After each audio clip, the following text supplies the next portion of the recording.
Straw দিয়ে বানিয়ে ফেললাম বিউটিফুল এই নেক পিসটি, যেটা আমি ফিফিতে শাড়ির সাথে ক্যারি করেছিলাম। তো এখানে আমি স্ট্রটাকে মিডিয়াম লেন্থে কাট করে নিচ্ছি। তো সেম মাপে আমি 5টা স্ট্র কাট করে নিচ্ছি।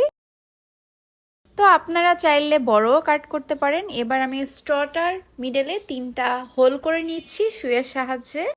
এবার আমি স্ট্রটাকে গোল্ডেন কালার করে নিচ্ছি। তারপরে এটার উপরে গ্লুর সাহায্যে আমি হোয়াইট কালারের যে স্টোন রয়েছে সেটা সেট করে নিচ্ছি, যাতে দেখতে বেশি গর্জিয়াস লাগে। স্টোনগুলো সেট করবেন কিন্তু যে পাশ ফুটা করেছেন তার অন্য পাশটাতে। এবার আমি একটি জাম্পিং সেট করে সুতার সাথে তারপরে পার্ল সেট করে নিচ্ছি। তো আপনারা দুই সাইডে বেশি পার্ল সেট করবেন, আপনারা যেরকম লেন্থ রাখতে চান সেরকম ভাবে।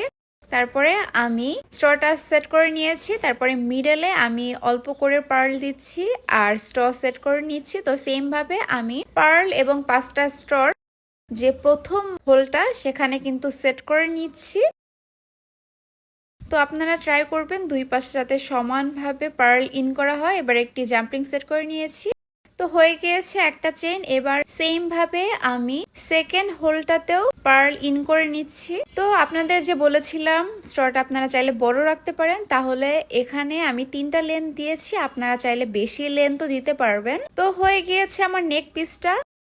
আর আমাদের রিসোর্টটা ছিল একদম বিচের পাড়ে ফিফিতে। এত সুন্দর জায়গা।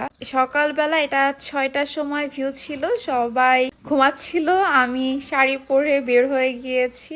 অনেক ছবি তুলেছি, ভিডিও করেছি, ডান্স কভার করেছি। তো সবকিছু পেয়ে যাবেন আমাদের ইউটিউব চ্যানেল এবং ফেসবুক পেজে। আমি লিংক দিয়ে দিচ্ছি কমেন্ট সেকশনে।